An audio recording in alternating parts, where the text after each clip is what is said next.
All right, guys. So this week for 10-Minute Tuesday, a long time ago, Joey got this shirt, right? Like, everybody's seen this shirt. It's like the oldest, weirdest, coolest shirt ever. And since then, I've been like obsessed with trying to find a corn pattern. Silage. It's corn silage. Yeah, it's corn silage. Yeah. And that like totally turned us on till I've been starting, like I was like looking all over the internet, scouring for something.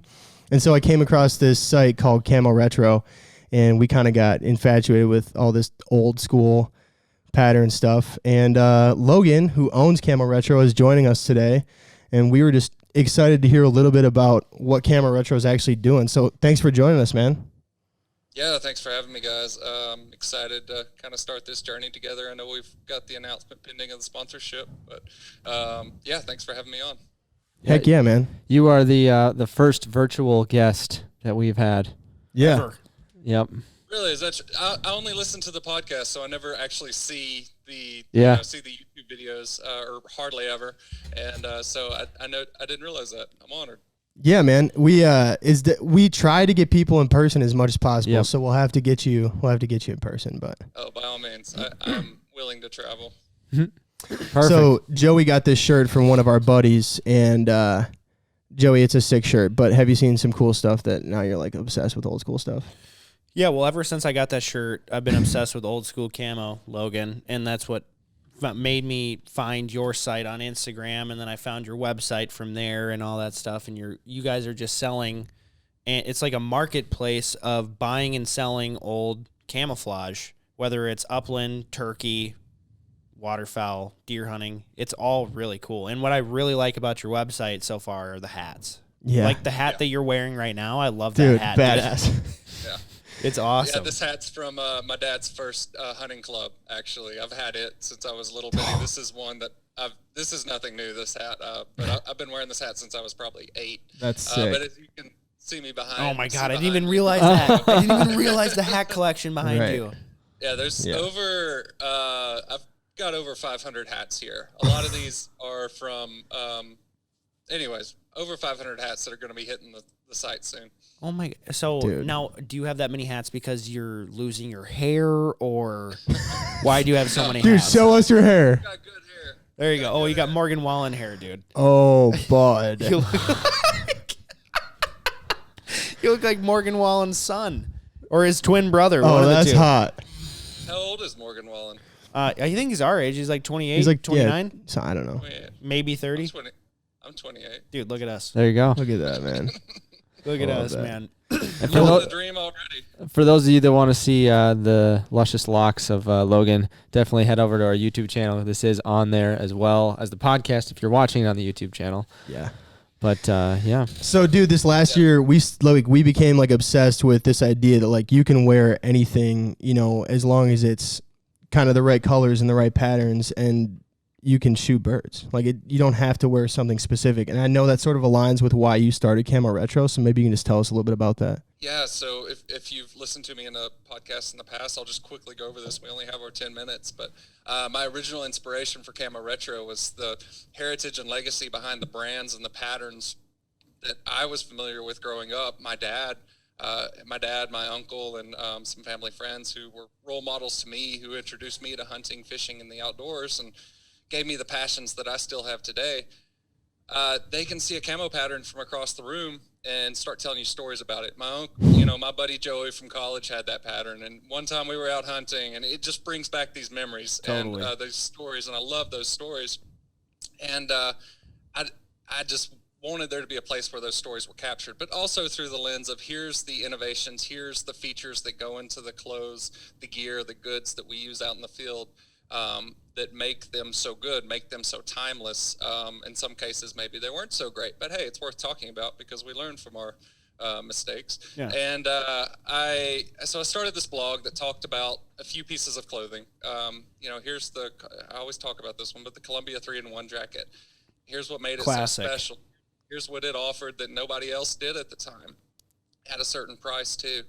And I did a few of those blogs, and people loved the blog. I got good feedback on the blogs. But besides that, people just wanted to buy the stuff. And I came at this from the angle of how can I help tell the story of the outdoors through the goods that we use.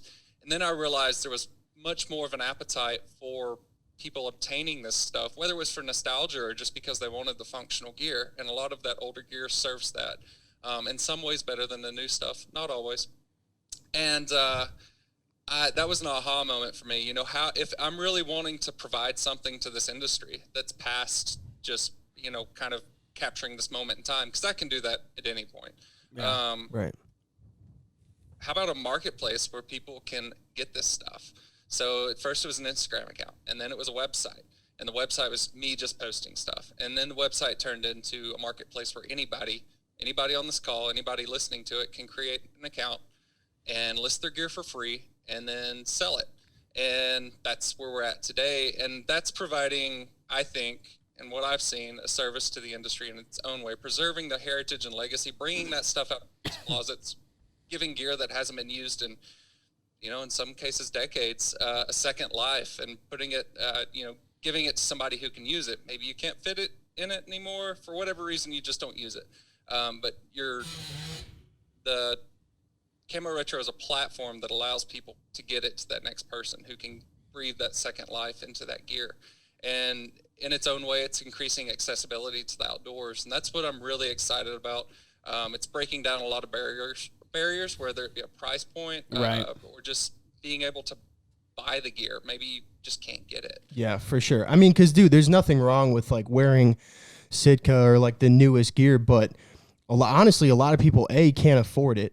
And B, realistically, you don't need it, to go out there and shoot and be successful hunting. And so, like you said, you're kind of breaking down, like, not necessarily like an elitism part of hunting. I don't want to necessarily call it that, but, and that's what we're trying to do too with what we've started wearing, recently. We're trying to let people know, like, you don't need to wear camo every hunt, but if you're gonna, it doesn't have to be this pattern. Like, there's a lot to be said about the old school ways, and that stuff still pertains today. Right. And you brought up a good point with new gear. And that was probably the biggest turning point for Camoretro was, are we only going to do the vintage gear?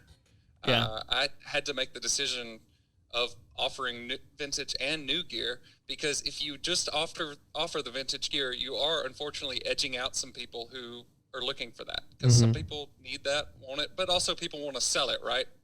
And another idea is that people are selling their gear, taking the money they get from that, their unwanted gear, the gear they're not using, taking the money that they earn and putting it back into the industry.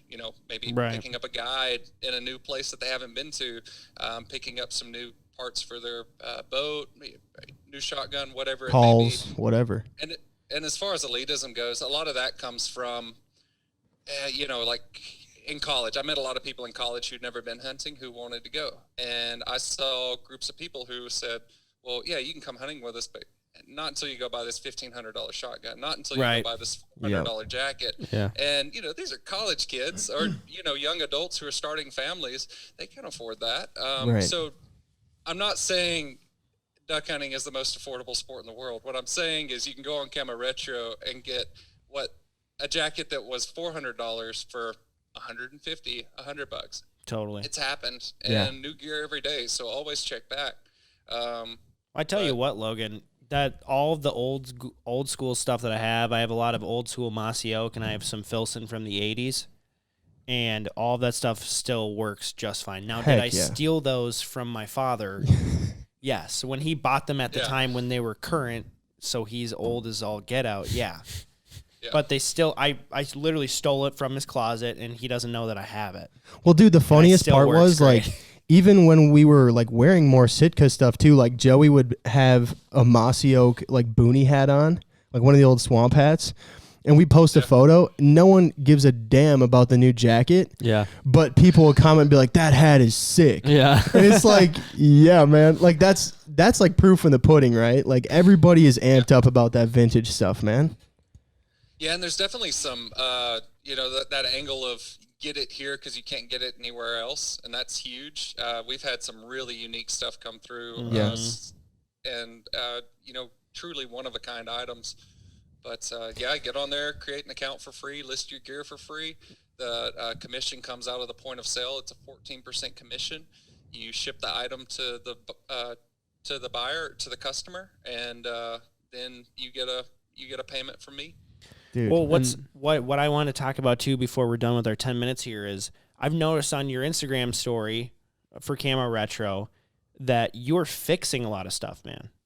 Like you're fixing buttons, you're fixing zippers, like all this. Like that's some serious dedication, hey. Yeah, and that actually brings up a good point. There is the Camoretro collection, which is all the stuff behind me that I'm getting and selling, because that's how I'm making my money. I actually don't get paid from the business. I'm a seller, same as everybody else. Yeah. The money that the business makes, the 14% commission, that goes back into the business. I'm paying myself by being a seller. But yeah, I pick up gear, and if it's broken, if it needs mended, I'll do whatever I can to make sure it gets a second life and gets back out there. Like I said, that's a big part of it for me. But there is that stuff, the Camoretro collection. Then there's the seller community, and that's any of you guys, if you sign up, create an account, and list your gear and ship it to Joe Smith in Montana. I don't see that gear, but yeah, if anybody ever needs tips about how to mend or fix gear, I'm happy to. Well, I love that passion you have for it, dude. Yeah, man. That's huge. One more quick thing I wanted to say too, really, before we close here. I think it's a great idea, and one of the biggest things I see is on Facebook, people try to sell stuff. I can't tell you how many times I've seen people get their money stolen. And that's a big thing too. Like you have some security blanket going through Camoretro. Yeah, and that's something that I need to put out there more, that, hey, every purchase is insured, because it is, and it's backed up. There's literally no way that you won't get your product before. There's no way that somebody else gets your money before you get your product. That is the process I've set up. Yeah. If you go through Camoretro as opposed to the Facebook Marketplace, you list your stuff. It's an audience that's already looking for exactly that, and in a lot of cases, paying a premium for it. When they buy that product from you through the site, you get an email with all of their contact information. The money is held by the website. They've already paid for it at that point. Yeah. Once you get the shipping information, they've paid for it. That money's there. It's secure. Once you ship it to that person, once they get it, accept it, then you get your money. Yeah, very cool. Yeah, the whole process is secure and insured. Thank you for bringing that up. And it's camoretro.com, Instagram at Camoretro. Any other links or handles? You got yourself a tweeter? No, that's it. Just hit us up on Instagram. That's good for you. That's good. Website. It's a one-man operation, so I love that. You don't need a streamline Twitter. it as much as I can. Yeah, for sure. Well, cool, man. We're stoked to be working with you, and we love what you're doing. So keep it up, and we'll see you soon. Yeah, my only apology is that we went over our 10 minutes. Sorry. Don't worry about it, bro. It's all good. No worries, bud. Have a good night. Thanks, so much. man.